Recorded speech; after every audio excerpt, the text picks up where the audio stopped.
ನಾವು ನರಸಿಂಹರಾಜು ಅಂದ್ಬಿಟ್ಟು ಈ ದೇವಸ್ಥಾನದ ಖಜಾಂಚಿಯವರು. ನಮ್ಮ ದೇವಸ್ಥಾನ ಅಭಿವೃದ್ಧಿ ಕಾರ್ಯಕ್ರಮ ಈಗ 12-13 ವರ್ಷಗಳಿಂದ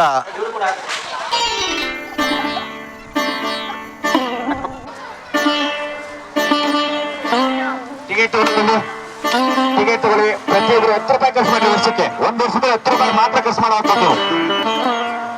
ಕೊಡ್ತಾರೆ, ಎಷ್ಟು 1000 ಬೇಕಾದ್ರೆ ಕೊಡ್ತಾರೆ. ಚೌಕ ಬೇಡಿ, ಬನ್ನಿ ಕೂಗ್ತವ್ರೆ. ಟಿಕೆಟ್ ತಗೊಳ್ಳೋಣ, ಅರ್ಚನೆ ಮಾಡಿಸಿ 10 ರೂಪಾಯಿ ಖರ್ಚು ಮಾಡಿ. ವರ್ಷಕ್ಕೆ 10 ರೂಪಾಯಿ ನೀವು ಖರ್ಚು ಮಾಡುವಂಥದ್ದು.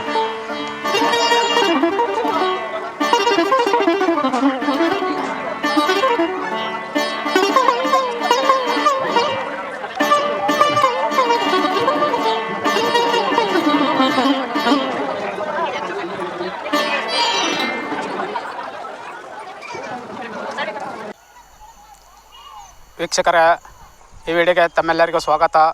ಈ ವಿಡಿಯೋ ಇವತ್ತು ಶ್ರಾವಣ ಮಾಸದ ಅಂಗವಾಗಿ ಶ್ರಾವಣ ಮಾಸದ ಕಡೆ ಶನಿವಾರದ ವಿಶೇಷ ಜಾತ್ರಾ ಮಹೋತ್ಸವ ನಡೀತದೆ. ಇಲ್ಲಿ ಯಾವುದು ಅಂತಂದರೆ ಇದು ಕಂಬದ ನರಸಿಂಹಸ್ವಾಮಿ ಬೆಟ್ಟ. ಇದು ಮಂಡ್ಯದ ಹತ್ರ ಸಾತ್ನೂರು ಪಕ್ಕ ಇರುವ ಗುಡ್ಡೆ, ಸಾತ್ನೂರು ಪಕ್ಕ ಇರುವ ನರಸಿಂಹಸ್ವಾಮಿ ಬೆಟ್ಟ. ಈ ಬೆಟ್ಟದಲ್ಲಿ ಇವತ್ತು ಶ್ರಾವಣ ಮಾಸದ ಅಂಗವಾಗಿ ಕಡೆ ಶನಿವಾರ ಅದ್ದೂರಿಯಾಗಿ ಜಾತ್ರೆ ನಡೀತದೆ. ಆ ಜಾತ್ರೆಯ ವಿಡಿಯೋ ಇದು ನೋಡಿ. ವಿಡಿಯೋ ತುಂಬ ಸೂಪರಾಗಿದೆ, ಚೆನ್ನಾಗಿದೆ. ಸ್ವಾಮಿ ದರ್ಶನ ಮಾಡಿ ಅವನ ಆಶೀರ್ವಾದಕ್ಕೆ ಪಾತ್ರರಾಗಿ ಈ ವಿಡಿಯೋ ಪೂರ್ತಿ ನೋಡಿ. ಈ ವಿಡಿಯೋ ಇಷ್ಟ ಆದರೆ ಲೈಕ್ ಮಾಡಿ, ಶೇರ್ ಮಾಡಿ, ಸಬ್ಸ್ಕ್ರೈಬ್ ಮಾಡಿ, ಆಲ್ ಬಟನ್ ಓಕೆ ಮಾಡಿ. ಈ ವಿಡಿಯೋ ನೋಡಿ ಪೂರ್ತಿ. ತುಂಬ ಚೆನ್ನಾಗಿದೆ ವಿಡಿಯೋ, ತುಂಬ ಮಾಹಿತಿ ಇದೆ. ಈ ಬೆಟ್ಟದಲ್ಲಿ ಯಾವ ರೀತಿ ಈ ಸ್ವಾಮಿ ನೆಲೆಗೊಂಡ್ರು ಅನ್ನೋದು ಮಾಹಿತಿ ಕೂಡ ಇದೆ ಇದರಲ್ಲಿ. ಒಂದು ಸಣ್ಣ ಕತೆ ಕೂಡ ಇದೆ ಇದರಲ್ಲಿ. ಅದ್ರ ಬಗ್ಗೆ ಇಲ್ಲಿ ದೇವಾಲಯದ ಕಮಿಟಿಯ ಅಧ್ಯಕ್ಷರು ಪೂರ್ತಿ ವಿವರವಾಗಿ ಹೇಳಿದ್ದಾರೆ ನೋಡಿ. ತುಂಬ ಚೆನ್ನಾಗಿದೆ ಮಾಹಿತಿ. ಅದೇ ರೀತಿ ಅನ್ನದಾಹದಲ್ಲಿ ಪಾಲ್ಗೊಂಡಂತಹ ಸಾತ್ನೂರು ಗ್ರಾಮದ ವ್ಯಕ್ತಿಗಳು ಕೂಡ ತುಂಬ ವಿವರವಾಗಿ ಇದ್ರ ಬಗ್ಗೆ ಸಂಪೂರ್ಣವಾಗಿ ಮಾಹಿತಿ ಕೊಟ್ಟಿದ್ದಾರೆ ನೋಡಿ. ತುಂಬ ಚೆನ್ನಾಗಿದೆ ವಿಡಿಯೋ, ಪೂರ್ತಿ ನೋಡಿ ವಿಡಿಯೋನ, ಅರ್ಧಕ್ಕೆ ನಿಲ್ಲಿಸ್ಬೇಡಿ ನೋಡಿ. ತುಂಬ ಅಲ್ಲಿ ಬೆಟ್ಟದ ಹಿಂಭಾಗ ಬಂದಿದ್ದೀನಿ ನಾನು. ಮುಂದೆ ಆ ಕಡೆ ಎಲ್ಲ ಜಾತ್ರೆ ನಡೀತಾ ಇರೋದ್ರಿಂದ ತುಂಬಾ ಗಜಿಬಿಜಿ ಇದೆ, ಸೌಂಡ್ ಇದೆ. ಅದರಿಂದ ಬೆಟ್ಟದ ಹಿಂಭಾಗ ಬಂದು ವಿಡಿಯೋ ಮಾಡ್ತಾಯಿದ್ದೀನಿ ನೋಡಿ. ಎಷ್ಟು ಸುಂದರವಾಗಿದೆ ಬೆಟ್ಟ ಅಂದರೆ ದೊಡ್ಡ ಮಟ್ಟದ ಬೆಟ್ಟ ಅಲ್ಲ, ಒಂದು ಸಣ್ಣ ಮಟ್ಟದ ಬೆಟ್ಟ. ಆದ್ರೂ ಇಲ್ಲಿ ಪವರ್ಫುಲ್ಲು ಶಕ್ತಿ ದೇವರಿದೆ. ತುಂಬಾ ಇಲ್ಲಿ ವಿಶೇಷವಾಗಿದೆ. ಕಂಬದ ನರಸಿಂಹಸ್ವಾಮಿ ಅಂತ.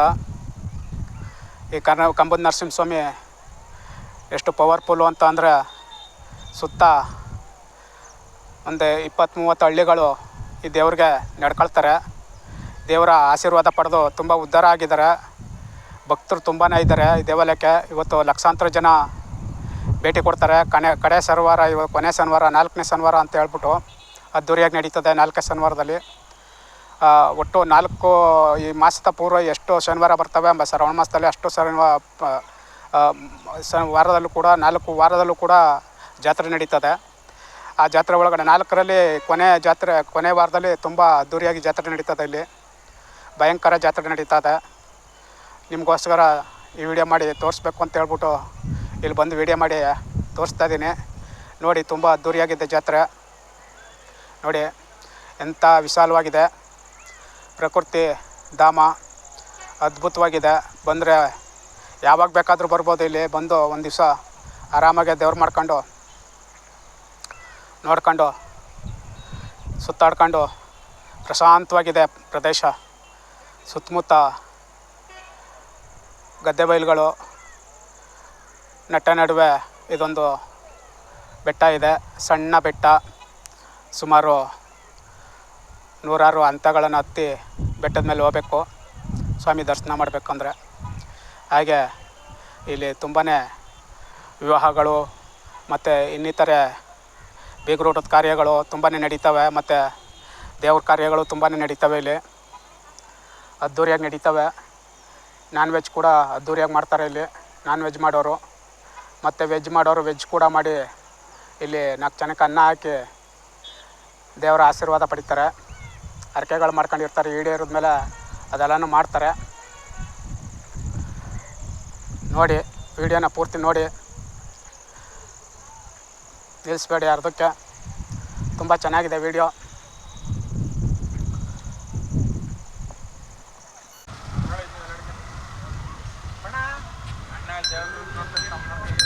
ಇಲ್ಲೇ ದೇವ್ರು ಮಾಡ್ತಿದ್ರಾ? ಯಾವ್ರವರು? ದಾಸಗಳೆಲ್ಲ ಸ್ವಲ್ಪ ಮಾಡ್ತಾರಲ್ಲ? ಇಲ್ಲೇ ಇದೆ, ನಮ್ಮ ಮನೆ ಕುಟುಂಬದವ್ರು ಮಾತ್ರ. ಹಾಂ, ದಾಸಪ್ತಿರೋ ಮಕ್ಕಳು. ಹಾಂ, ನಾವು ದಾಸಪ್ತಿ. ಏನಾರು ಇದ್ರ ಬಗ್ಗೆ ಹೇಳ್ತೀರ ಒಂದು ಸ್ವಲ್ಪ ಯೂಟ್ಯೂಬ್ಗೆ? ಇಲ್ಲಿ ನಮ್ಮ ಮಾಸ್ಟರ್ ಕೇಳಿ ಹೇಳ್ತಾರೆ, ಅವರು ಮಾಸ್ಟರ್ ಅವರು.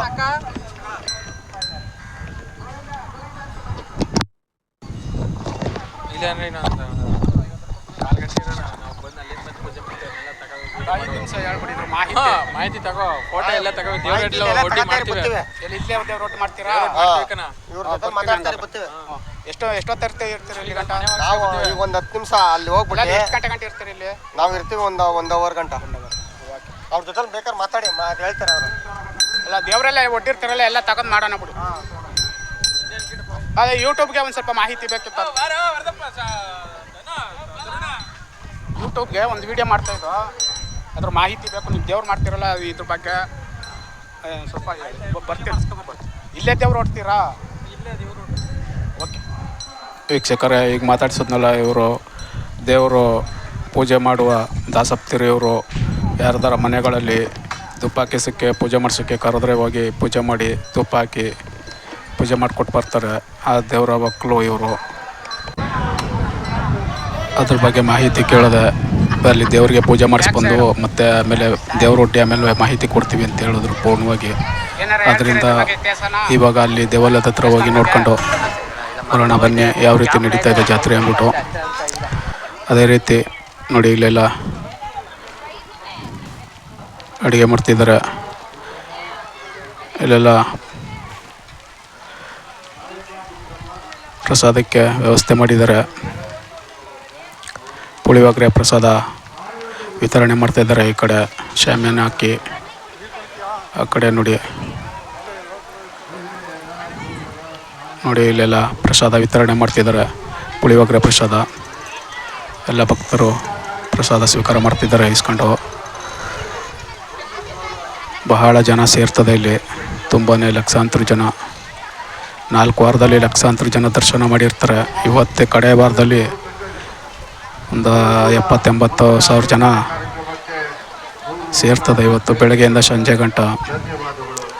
ಅಷ್ಟು ಅದ್ದೂರಿಯಾಗಿ ಜಾತ್ರೆ ನಡೀತಾ ಇದೆ ಇಲ್ಲಿ. ನೋಡಿ, ಇಲ್ಲೆಲ್ಲ ಪೂಜೆ ಸಾಮಾನುಗಳು ಮಾರಾಟ ಮಾಡ್ತಿದ್ದಾರೆ. ನೋಡಿ, ಮಕ್ಕಳಿಗೆ ಆಟಿಕೆ ಸಾಮಾನುಗಳು ವ್ಯಾಪಾರ ಮಾಡ್ತಿದ್ದಾರೆ, ಮಾರಾಟ ಮಾಡ್ತಿದ್ದಾರೆ. ಅಮ್ಮ ಹೇಳ್ತಿದ್ದಾರೆ, ನಮ್ಮ ಯೂಟ್ಯೂಬ್ಗೆ ಹಾಕ್ಬೇಡಿ ಅಂತ ಹೇಳ್ತಿದ್ದಾರೆ. ನಾವು ಹೇಳ್ತೇವೆ, ಹಾಕಿದ್ರೆ ಎಲ್ಲ ಪಬ್ಲಿಸ್ ಆಗಿ ಜನ ಬರ್ತಾರೆ, ವ್ಯಾಪಾರ ಚೆನ್ನಾಗಿ ಆಗ್ತದಿರಮ್ಮ ಅಂತೇಳಿ. ನೋಡಿ, ಇಲ್ಲೆಲ್ಲ ಪ್ರಸಾದ ಸ್ವೀಕಾರ ಮಾಡ್ತಿದ್ದಾರೆ.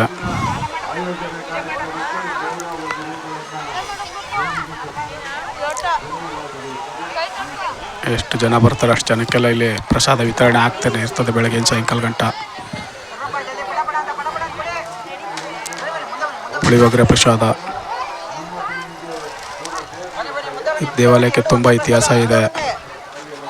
ಸುಮಾರು 600 ವರ್ಷ ಇತಿಹಾಸ ಇದೆ ದೇವಾಲಯಕ್ಕೆ. ಪವರ್ಫುಲ್ ದೇವಾಲಯ ಇದು. ಆಗಲೇ ಹೇಳ್ದಂಗೆ ತುಂಬಾ ಜನಕ್ಕೆ ಒಳ್ಳೆಯದಾಗ್ತದೆ ಇಲ್ಲಿ ಬಂದರೆ.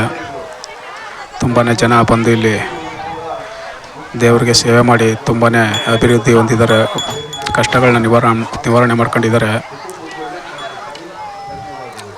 ಅದೇ ರೀತಿ ಈ ಕಡೆ ನೋಡಿ, ಎಲ್ಲ ದಾಸಪ್ತಿರು ಇವರು, ಆ ದೇವರ ಭಕ್ತರು ಇವರು, ಮಹಾನ್ ಭಕ್ತರು ಇವರು.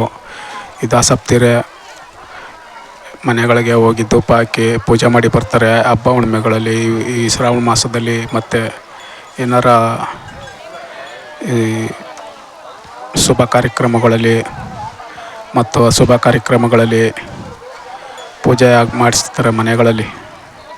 ಎಲ್ಲ ಹಸ ಅಚ್ಚುಕಟ್ಟು ಮಾಡಿ. ನೋಡಿ, ಇಲ್ಲಿ ದೇವಾಲಯದ ಕಮಿಟಿಗೆ ಎಲ್ಲ ಕುಂತಿದ್ದಾರೆ. ಇವ್ರು ಆ ದೇವಾಲಯದ ಬಗ್ಗೆ, ಇತಿಹಾಸದ ಬಗ್ಗೆ ಇವ್ರ ಹತ್ರ ತಿಳಿಯೋಣ ವಿಚಾರವ ಹಾಗೆ ನೋಡ್ತಾರೆ, ವಿಚಾರ ಹೇಳ್ತಾರೆ. ಕೇಳಿ ದೇವಾಲಯದ ಬಗ್ಗೆ, ಇತಿಹಾಸದ ಬಗ್ಗೆ, ಎಷ್ಟು ನೂರು ವರ್ಷದ ಇತಿಹಾಸ ಇದೆ ದೇವಾಲಯ, ದೇವರು ಯಾವ ರೀತಿ ಇಲ್ಲಿ ನೆಲೆಗೊಂಡ ಅನ್ನೋದ್ರ ಬಗ್ಗೆ ಎಲ್ಲ ಹೇಳ್ತಾರೆ. ನೋಡಿ ಇಲ್ಲೆಲ್ಲ ಮಕ್ಕಳಿಗೆ ಎಕ್ಸಿಬಿಷನ್ ಇಟ್ಟಿದ್ದಾರೆ ಆಟ ಆಡಲಿಕ್ಕೆ. ನೋಡಿ ಇಲ್ಲೆಲ್ಲ ಆಟ ಆಡ್ತಿದ್ದಾರೆ ಮಕ್ಕಳೆಲ್ಲ ತುಂಬ ಸಂತೋಷವಾಗಿ ಖುಷಿಯಾಗಿ. ಇಲ್ಲೆಲ್ಲ ಒಂದು ಸ್ವಲ್ಪ ಜನಸಂಖ್ಯೆ ಕಮ್ಮಿ ಇದೆ, ಆ ಕಡೆ ಎಲ್ಲ ತುಂಬ ಫುಲ್ ಜನಸಂಖ್ಯೆ ಇದೆ. ತುಂಬ ರಸ್ತೆಯಲ್ಲೆಲ್ಲ, ದೇವಾಲಯದ ಮುಂಭಾಗ ರಸ್ತೆಯಲ್ಲೆಲ್ಲ ತುಂಬಾ ಜನ ಇದೆ. ನೋಡಿ ಇಲ್ಲಿ ಕುದುರೆ ಆಟಕ್ಕೆ, ಕುದುರೆಗಳ ಮೇಲೆ ಕುಂತು ಸುತ್ತ ರೌಂಡ್ ಹೊಡೆಯುವ ಮಕ್ಕಳಿಗೆ ಖುಷಿಯಾಗಲಿದೆ. ಬನ್ನಿ ಇಲ್ಲಿ ಮುಖಂಡರುಗಳ ಹತ್ರ ದೇವಾಲಯದ ಈ ಇತಿಹಾಸದ ಬಗ್ಗೆ ವಿಚಾರ ತಿಳಿಯೋಣ, ಏನು ಹೇಳ್ತಾರೆ ಕೇಳೋಣ. ಬನ್ನಿ ಈ ವಿಡಿಯೋ ಪೂರ್ತಿ ನೋಡಿ. ನನ್ನ ಹೆಸರು ನರಸಿಂಹರಾಜು ಅಂತ. ಈ ದೇವಸ್ಥಾನದ ಸಮಿತಿ ಇಲ್ಲಿ ನಾನು ಇದ್ದೀನಿ. ನಾನು ಒಂದು ಪದಾಧಿಕಾರಿಗಳಲ್ಲಿ, ನಾನು ಒಂದು ಕಾರ್ಯಕ್ರಮದಲ್ಲಿ ನಾನು ಇದ್ದೀನಿ. ನಮ್ಮ ದೇವಸ್ಥಾನ 12-13 ವರ್ಷ ಜೀರ್ಣೋದ್ಧಾರ ನಾವು ಕೈ ಹಾಕಿದ್ವಿ. ದೇವಸ್ಥಾನಕ್ಕೆ ಯಶಸ್ವಿ ಆಯಿತು. ಭಕ್ತಾದಿಗಳು ಸಹಕಾರ ಮಾಡಿದ್ರು. ಭಾಳ ಉನ್ನತವಾಗಿ ಕೋಟಿಗಟ್ಟಲೆ ಖರ್ಚು ಮಾಡಿ ನಾವು ದೇವಸ್ಥಾನ ಜೀರ್ಣೋದ್ಧಾರ ಮಾಡಿದ್ವಿ, ಭಕ್ತಾದಿಗಳ ಸಹಕಾರದೊಂದಿಗೆ, ಸಮಿತಿಯೊಂದಿಗೆ. ನಂತರ ನಾವು ಅನೇಕ ಹಬ್ಬಗಳನ್ನ, ಅದು ಗೋಕುಲಾಷ್ಟಮಿ ಆಗ್ಬೋದು, ಹನುಮ ಜಯಂತಿ ಆಗ್ಬೋದು, ವೈಕುಂಠ ಏಕಾದಶಿ ಆಗ್ಬೋದು, ನರಸಿಂಹ ಜಯಂತಿ ಆಗ್ಬೋದು, ಶ್ರಾವಣ ಮಾಸ, ಹೀಗೆ ನಾವು ಭಕ್ತಾದಿಗಳನ್ನ ಕ್ರೋಢೀಕರಿಸ್ಕೊಂಡು ಎಲ್ಲ ಹಬ್ಬನೂ ನಾವು ಮಾಡ್ಕೊಬಂದ್ವಿ. ಈಗ ನಾವು ಮತ್ತೊಮ್ಮೆ ಈಗ ಹೋದ ವರ್ಷ ಅನ್ನದಾಸೋಹ ಮನೆನ ಮಾಡಿದ್ವಿ. ಪ್ರತಿ ಶನಿವಾರ ನಾವು ಅನ್ನದಾಸೋಹದ ಮನೆಯಲ್ಲಿ ಸ್ವಾಮಿ ದರ್ಶನಕ್ಕೆ ಬರೋ ಭಕ್ತಾದಿಗಳಿಗೆ ಅನ್ನ ಸಂತರ್ಪಣೆ ಕಾರ್ಯಕ್ರಮ ನಡೀತಾ ಇದೆ. ಈಗ ನಮ್ಮ ದೇವಸ್ಥಾನಕ್ಕೆ ಅವಶ್ಯಕತೆ ಇರುವಂಥ ಸ್ನಾನದ ಘಟಕಗಳು, ಮಹಿಳೆಯರಿಗೆ ಬೇರೆ, ಪುರುಷರಿಗೆ ಬೇರೆ ಪ್ರತ್ಯೇಕವಾಗಿ ಸ್ನಾನದ ಘಟಕಗಳು, ಮತ್ತು ಕೂದಲು ತೆಗೆಯೋ ಮುಡಿ ಮನೆ. ಈಗ ನಾವು 4-5 ಲಕ್ಷ ರೂಗಳ ಅಂದಾಜಿನಲ್ಲಿ ಆ ಕಾರ್ಯಕ್ರಮಕ್ಕೆ ನಾವು ಕೈ ಹಾಕಿದ್ದೀವಿ. ಭಕ್ತಾದಿಗಳೆಲ್ಲರೂ ಸಹಕಾರ ಕೊಡ್ತಾವ್ರೆ. ಅವರೆಲ್ಲರ ದೇಣಿಗೆಯಿಂದ ನಾವು ಸ್ವಾಮಿ ಆಶೀರ್ವಾದದಿಂದ ಆ ಕಾರ್ಯಕ್ರಮವನ್ನು ನಮ್ಮ ಸಮಿತಿಯವರು ನಾವು ಯಶಸ್ವಿ ಮಾಡ್ತೀವಿ. ಇನ್ನೂ ಯಾರಾದರೂ ಇದನ್ನು ನೋಡಿ ಏನಾದರೂ ನಾವು ದೇವಸ್ಥಾನಕ್ಕೆ ಕೊಡಬೇಕು ಅನ್ನುವಂಥವ್ರು ಇದನ್ನೇ ಮನವಿ ಅಂತ ತಿಳ್ಕೊಂಡು ಏನಾದರೂ ದೇಣಿಗೆ ಕೊಟ್ಟರೆ ಅವರು ಸಹ ಕೊಡ್ಬೋದು. ನಮ್ಮ ಸಮಿತಿ ಅದೇ, ಬಿಲ್ ಕೊಡ್ತೀವಿ, ಎಲ್ಲದೂ ಲೆಕ್ಕಾಚಾರದಲ್ಲಿ ನಡೀತಾ ಇರುವಂಥದ್ದು. ಆದ್ದರಿಂದ ಸಹಕಾರ ಮಾಡೋ ಭಕ್ತಾದಿಗಳು ಸಹಕಾರ ಮಾಡಿ ಭಗವಂತನ ಕೃಪೆಗೆ ಪಾತ್ರರಾಗ್ಬೋದು ಅಂತ ಈ ಟಿ ವಿ ಮೂಲಕ ನಾನು ಮನವಿ ಮಾಡ್ತಾ ಇದ್ದೇನೆ. ಧನ್ಯವಾದಗಳು, ನಮಸ್ಕಾರ. ಇದು ಸರಿಸುಮಾರು 600 ವರ್ಷಗಳ ಇತಿಹಾಸ ದೇವಸ್ಥಾನ. 600 ವರ್ಷ ಅಂದರೆ ಇಲ್ಲೇನು ಅಕ್ಕಪಕ್ಕ ಊರುಗಳೇ ಇಲ್ಲ ಅನ್ನಿ, ಕಾಡು. 600 ವರ್ಷ ಹಿಂದಕ್ಕೆ ಹೋದಾಗ 6 ತಲೆಮಾರಾಯಿತು. 600 ವರ್ಷ ಹಿಂದಕ್ಕೆ ಹೋದಾಗ ಇದೊಂದು ಕಾಡು. ಈ ಕಾಡಲ್ಲಿ ಒಂದು ಮೂರ್ತಿ ಉದ್ಭವ ಆಯಿತು. ಹಸು, ಇದ್ದಂಥ ಹಸು ತನ್ನಿಷ್ಟಕ್ಕೆ ತಾನೇ ಬಂದು ಆ ಮೂರ್ತಿ ಮೇಲೆ ಹಾಲು ಕರೆದು ಬಿಡ್ತಿತ್ತು. ಅಂದರೆ ನರಸಿಂಹಸ್ವಾಮಿ ನೆತ್ತಿ ಮೇಲೆ ಹಾಲು ಕರಿತಿತ್ತು. ಬಟ್ ಅದು ಮನೆಗೆ ಹೋದಾಗ ಹಾಲು ಕೊಡ್ತಿರ್ಲಿಲ್ಲ. ಆ ಗೌಡ ಏನು ಮಾಡಿದ್ರು, ಹಸುನ ಒಂದು ದಿವಸ ಹಿಂಬಾಲಿಸ್ಕೊಂಡು ಬಂದ್ಬಿಟ್ರು. ಅದು ಹಾಲು ಕರಿತಿದ್ದು ದೃಶ್ಯನ ನೋಡಿದ್ರು. ಇಲ್ಲೇನೋ ಒಂದು ಶಕ್ತಿ ಇದೆ, ಒಂದೇನೋ ಶಕ್ತಿ ಕಾರ್ಯಕ್ರಮ ಇದೆ, ಇಲ್ಲೇನೋ ಇದೆ ಅಂತ ನೋಡಿದಾಗ ಅಲ್ಲಿ ಉದ್ಭವ ಮೂರ್ತಿ ಬೆಳೀತಾ ಇತ್ತು. ಈಗ ನಮ್ಮ ಮೂರ್ತಿ 18 ಅಡಿ ಇದೆ. ನಮ್ಮ ನರಸಿಂಹಸ್ವಾಮಿ, ಕಂಬದ ನರಸಿಂಹಸ್ವಾಮಿ 18 ಅಡಿ ಇರುವಂಥ ಮೂರ್ತಿ. ಅದನ್ನು, ಆ ಉದ್ಭವ ಮೂರ್ತಿನ ಮಾಂಡವ್ಯ ಮಹರ್ಷಿಗಳು ಗಮನಿಸಿದ್ರು. ಅವರು ಇಲ್ಲಿ ತಪಸ್ಸು ಮಾಡಿ ಆ ಭಗವಂತನ ಪೂಜಿಸಿ ಅವನಿಗೊಂದು ನೆರಳು ಅವತ್ತು ಅವ್ರು ಮಾಡಿದ್ರು ಮಾಂಡವ್ಯ ಮಹರ್ಷಿಗಳು. ನಮ್ಮ ಲಕ್ಷ್ಮೀ ಜನಾರ್ದನ ದೇವಸ್ಥಾನ ಮಂಡ್ಯ, ಅಲ್ಲಿ ಮಠ ಮಾಡಿದ್ರು. ಮಠ ಮಾಡಿ ಅವರು ಅಲ್ಲಿ ವಾಸ ಇದ್ದದಕ್ಕೆ ನಮ್ಮ ಮಂಡ್ಯಕ್ಕೆ ಮಾಂಡವ್ಯ ಋಷಿಗಳು ಇದ್ದದ್ರಿಂದ ಮಂಡ್ಯ ಅನ್ನೋ ನಾಮಕರಣ ನಮ್ಮ ಮಂಡ್ಯಕ್ಕಾಯಿತು. ಅಂಥ ಒಬ್ಬ ಮಹಾನ್ ಋಷಿ ಇಲ್ಲಿ ಪ್ರತಿಷ್ಠಾಪನೆ ಮಾಡಿ ನರಸಿಂಹಸ್ವಾಮಿನ ಪೂಜಿಸಿ ಅದಕ್ಕೆ ಒಂದು ನೆರಳು ಮಾಡಿ ಅದೊಂದು ಇದನ್ನು ಭಗವಂತನ ಒಂದು ಸೇವಾ ಕೈಂಕರ್ಯವನ್ನು ಆವತ್ತೇ ಅವ್ರು ಮಾಡಿದ್ರು. ಅದು ನಂತರ ಬೆಳೀತಾ ಬೆಳೀತಾ ಬೆಳೀತಾ ಹಂತವಾಗಿ ತಲೆಮಾರು ಕಳೆದಂತೆ ಇವತ್ತು ಈ ಮಟ್ಟಕ್ಕೆ ಬಂದು ನಿಂತಿದೆ. ಸ್ವಾಮಿ ಸತ್ಯವಾದ ಕ್ಷೇತ್ರ, ಪವರಿರ ಕ್ಷೇತ್ರ, ಅಂದುಕೊಂಡದ್ದು ನೆರವೇರುವಂಥ ಕ್ಷೇತ್ರ. ಈ ಕ್ಷೇತ್ರ ಬಹಳ ಪವಿತ್ರವಾದ ಕ್ಷೇತ್ರ ಅಂತ ನಾನು ಈ ಮೂಲಕ ಹೇಳಿ ಎಲ್ರಿಗೂ ನಮಸ್ಕರಿಸಿ, ಯಾರು ಸಹಕಾರ ಮಾಡೋರು ಬಂದು ಕ್ಷೇತ್ರಕ್ಕೆ ಸಹಕಾರ ಮಾಡ್ಬೋದು ಅಂತ ಮತ್ತೊಮ್ಮೆ ಮನವಿ ಮಾಡಿಕೊಂಡು ಮಾತು ಮುಗಿಸ್ತಾ ಇದ್ದೀನಿ. ಹೌದು, ಈಗ ನಾವು ಅಂದಾಜು ಕೊನೆ ಶನಿವಾರ ಸ್ವಲ್ಪ ಹೆಚ್ಚು ಕಮ್ಮಿ ಒಂದು 80,000 ಜನಗಂಟ ದೇವ್ರ ದರ್ಶನ ಮಾಡ್ತಾರೆ. ಮತ್ತು ನಾವು 4 ಶ್ರಾವಣ ಹೋಲಿಕೆ ಮಾಡಿ ಹೇಳಿದಾಗ ಲಕ್ಷಾಂತರ ಜನ ಭಗವಂತನ ದರ್ಶನ ಮಾಡ್ತಾರೆ. ಲಕ್ಷಾಂತರ ಜನ ಬರಬೇಕು ಅಂದರೆ ಸಾಮಾನ್ಯವಾದ ಸ್ಥಳ ಇದಲ್ಲ. 4 ವಾರಕ್ಕೆ ಲಕ್ಷಾಂತರ ಜನ ಬರ್ತದೆ. ಕೊನೆ ವಾರ ಒಂದೇ 75,000 ರಿಂದ 80,000 ಜನ ಭಕ್ತಾದಿಗಳು ದರ್ಶನ ಮಾಡ್ಬೋದು ಅಂಥ ಒಂದು ಪುಣ್ಯಕ್ಷೇತ್ರ. ಮತ್ತು ನಮ್ಮ ಮುಂದಿನ ಆಯೋಜನೆ ಕೂಡ ಒಂದು ಕಲ್ಯಾಣಿ ಮಾಡಬೇಕು ಅಂತಾದೆ, ಮತ್ತು ಹೊರಗಡೆ ಕಾರ್ಯ ಮಾಡೋರಿಗೆ ಶೆಡ್ಗಳು ಮಾಡಬೇಕು ಅಂತಾದೆ. ಇನ್ನು ಕೋಟಿಗಟ್ಟಲೆ ಪ್ಲಾನು ನಮ್ಮ ಸಂತಿಯವರು ಹಾಕಿದ್ದಾರೆ. ಸಹಕರಿಸೋ ಜನ ಇಲ್ಲಿ ಅವರೇ, ಸಹಕರಿಸುವಂಥ ಜನ ಭಕ್ತಾದಿಗಳು ಬೇಕಾದಂಗೆ ಕೊಡುವಂಥ ಭಕ್ತಾದಿಗಳು ಇಲ್ಲ ಅವರೇ. ಆದ್ದರಿಂದ ಆ ಕೆಲಸ ಎಲ್ಲ ಸುಗಮವಾಗಿ ನಡೀತದೆ ಅಂತ ನಮ್ಮ ಸಮಿತಿಯವ್ರಿಗೆ, ನಮಗೆ, ನಮ್ಮ ಅಕ್ಕಪಕ್ಕದ ಹಳ್ಳಿಯವ್ರಿಗೆ, ಗ್ರಾಮದವ್ರಿಗೆ, ನಮ್ಮ ಗ್ರಾಮದವ್ರಿಗೆ, ನಮ್ಮ ಗ್ರಾಮದ ಯಜಮಾನರಿಗೆ ಎಲ್ಲರಿಗೂ ಭಾಳ ದೇವಸ್ಥಾನ ಪ್ರೀತಿ. ಎಲ್ಲರ ಶ್ರಮ ಇದು ಈ ಮಟ್ಟಕ್ಕೆ ಹೋಗ್ಬೇಕಾದ್ರೆ ಇವತ್ತೆಲ್ಲರ ಶ್ರಮ, ಅಕ್ಕಪಕ್ಕದ ಗ್ರಾಮಸ್ಥರಾಗಲಿ, ನಮ್ಮ ಗ್ರಾಮಸ್ಥರಾಗಲಿ ಎಲ್ಲ ಮುಖಂಡರ ಶ್ರಮ ಇದಕ್ಕಾಯ್ತೆ. ಇದು ಪ್ರಮುಖವಾಗಿ 700 ಗ್ರಾಮಕ್ಕೆ ಸೇರಿದಂಥ ದೇವಸ್ಥಾನ. ಆದರೆ ಅಕ್ಕಪಕ್ಕ ಒಂದು 300 ಕೂಡ ಕೇಂದ್ರ ಬಿಂದು. ನರಸಿಂಹಸ್ವಾಮಿನ ಎಲ್ಲ ಗ್ರಾಮದವರು ನಂಬವ್ರೆ, ಇವನು ಕೇಂದ್ರ ಬಿಂದು. ಇಲ್ಲಿಗೆ ಎಲ್ಲರೂ ಪೂಜೆ ಒಪ್ಪಿಸ್ತಾರೆ, ಎಲ್ಲರೂ ನಂಬಿಕೆ ಇಟ್ಟವ್ರೆ, ಎಲ್ಲರೂ ಅಕ್ಕಪಕ್ಕದ ಗ್ರಾಮದವರೆಲ್ಲ ದೇಣಿಗೆ ಕೊಡ್ತಾರೆ. ಹೌದು, ಹಬ್ಬಗಳಲ್ಲಿ ವಿಶೇಷ ಪೂಜೆ. ಡೈಲಿ 9 ಗಂಟೆಯಿಂದ ಮಧ್ಯಾಹ್ನ 3 ಗಂಟೆ ತನಕ ಡೈಲಿ ಪೂಜೆ ಇರ್ತದೆ.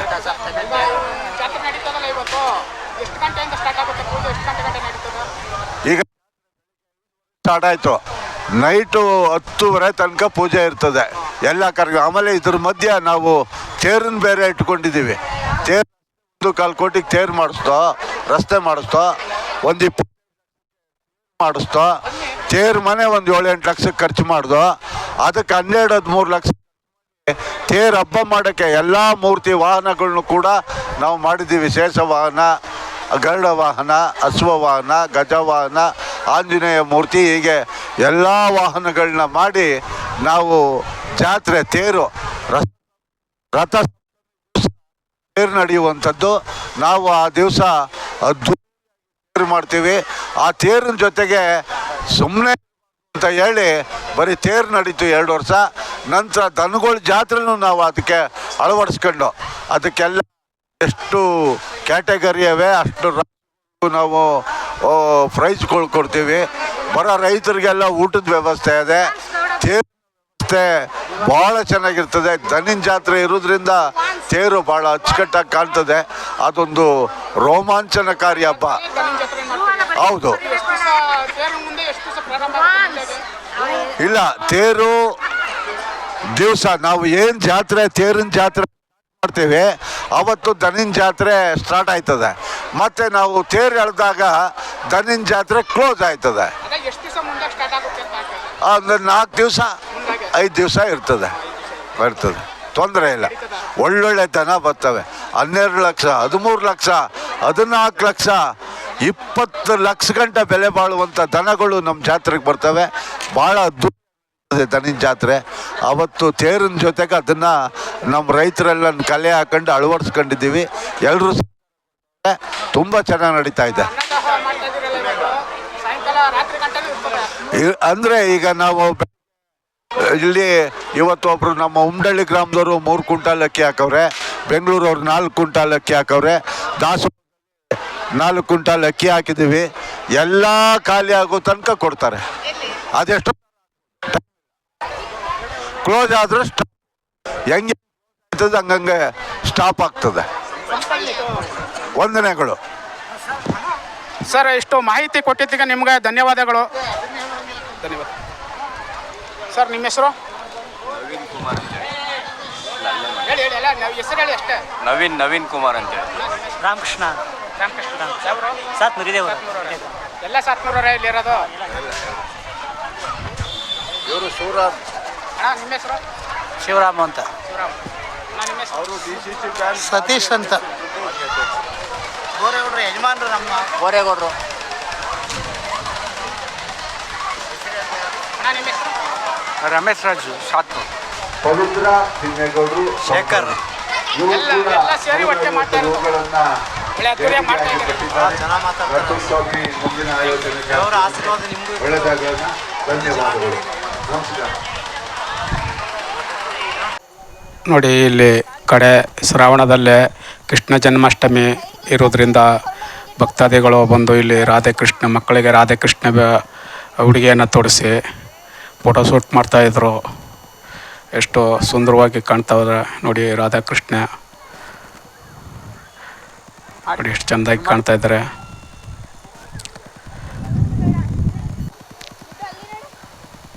ನೋಡಿ ಎಷ್ಟು ಮುದ್ದಾಗಿದ್ದಾನೆ ಕೃಷ್ಣ. ನೋಡಿ ರಾಧಾಕೃಷ್ಣ ಅಲ್ಲ, ರಾಧಾಕೃಷ್ಣನೇ ಇವರೇನು ಅಂತ ಗೊತ್ತಾಗ್ತಾಯಿಲ್ಲ ನಮಗೆ. ರಾಧಾಕೃಷ್ಣ ಇರ್ಬೋದು ಅಥವಾ ಅದು ಕೃಷ್ಣ ತಾಯಿ ರಾಧೆನೇ ಇರ್ಬೋದು ಮೋಸ್ಟ್ಲಿ. ಅವರು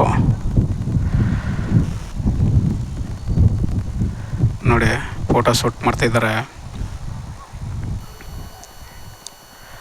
ಬೆಟ್ಟದ ಹಿಂಭಾಗ ಅವರು ಕೂಡ ಇಲ್ಲಿ ಫೋಟೋ ಶೂಟ್ ಮಾಡ್ತಾಯಿದ್ರು. ಆ ಕಡೆ ಎಲ್ಲ ಜನಜಂಗುಳಿ ಇರೋದ್ರಿಂದ ಇಲ್ಲಿ ವಿಶಾಲವಾಗಿ ನಿಶಬ್ದವಾಗಿ ಇರೋದ್ರಿಂದ ಫೋಟೋ ಶೂಟ್ ನಡೀತಾ ಇದೆ.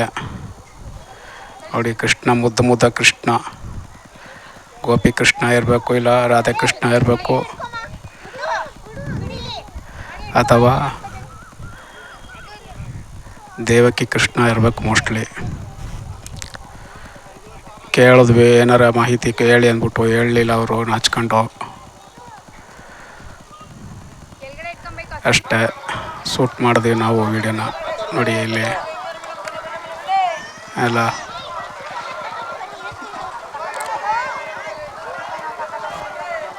ವಿಧವಾದ ಅಲಂಕಾರಿಕ ವಸ್ತುಗಳು ಮಾರಾಟ ಮಾಡ್ತಿದ್ದಾರೆ. ಏನು ಬೇಕೆಲ್ಲ ಸಿಗ್ತದೆ ಈ ಜಾತ್ರೆಯಲ್ಲಿ. ಅಷ್ಟು ಪದಾರ್ಥಗಳಲ್ಲಿ ವ್ಯಾಪಾರ ಮಾಡ್ತಾರೆ. ಸುಮಾರು 106 ಅಂಗಡಿಗಳನ್ನ ಹಾಕಿರ್ತಾರೆ. ರಂಗೋಲಿ ಹಾಕ್ಲಿಕ್ಕೆ ಇವಾಗೆಲ್ಲ ಕಷ್ಟಪಡಬೇಕಾಗಿಲ್ಲ. ಈ ಥರ ಎಲ್ಲ ಹಚ್ಚಿ ಬಂದಿದೆ. ಪೌಡ್ರ್ ಹಾಕಿ ಉದುರಿಸ್ಬಿಟ್ರೆ ರಂಗೋಲಿ ಆಗೋಗ್ಬಿಡ್ತದೆ.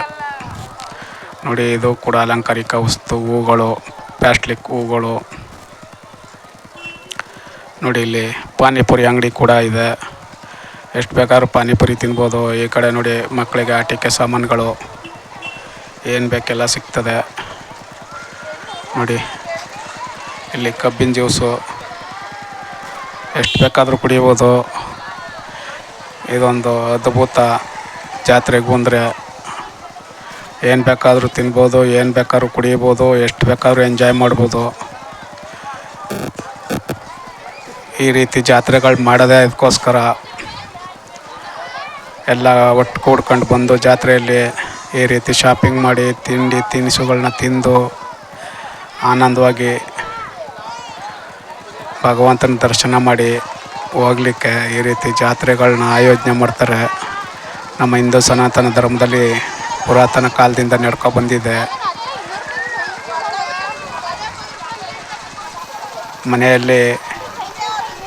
ಮನೆಯಲ್ಲೇ ಇದ್ದು ಅಥವಾ ದುಡಿಮೆ ಮಾಡಿ ಬೇಜಾರಾಗಿರ್ತದೆ. ಆವಾಗವಾಗ ಈ ರೀತಿ ಜಾತ್ರೆಗಳನ್ನ ಆಯೋಜನೆ ಮಾಡಿರ್ತಾರೆ ದೇವಾಲಯಗಳಲ್ಲಿ. ಆ ಜಾತ್ರೆಗೆ ಬಂದು ಎಲ್ಲ ಸಂತಸ ಪಡ್ತಾರೆ. ಆ ನೋವುಗಳ ಸಂಕಟಗಳನ್ನೆಲ್ಲ ಮರೀತಾರೆ, ಬಂದು ಈ ಜಾತ್ರೆಗಳಲ್ಲಿ ಎಂಜಾಯ್ ಮಾಡ್ಕೊಂಡು ಹೋಗ್ತಾರೆ ಭಕ್ತಾದಿಗಳು. ಅದಕ್ಕೋಸ್ಕರನೇ ನಮ್ಮ ಹಿಂದೂ ಧರ್ಮದಲ್ಲಿ ಈ ರೀತಿ ಸೃಷ್ಟಿ ಮಾಡಿದ್ದಾರೆ ನೋಡಿ. ಇಲ್ಲಿ ಗೋಬಿ ಮಂಚೂರಿ,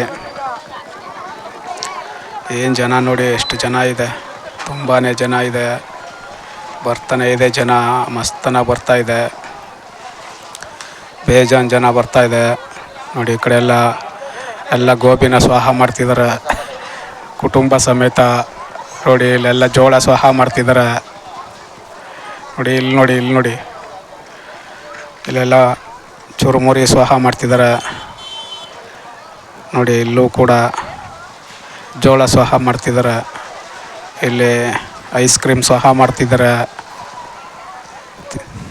ಏನು ಬೇಕು ಏನಿಲ್ಲ ಅನ್ನುವಂಗಿಲ್ಲ, ಎಲ್ಲ ಪದಾರ್ಥಗಳು ತಿನಿಸುಗಳು.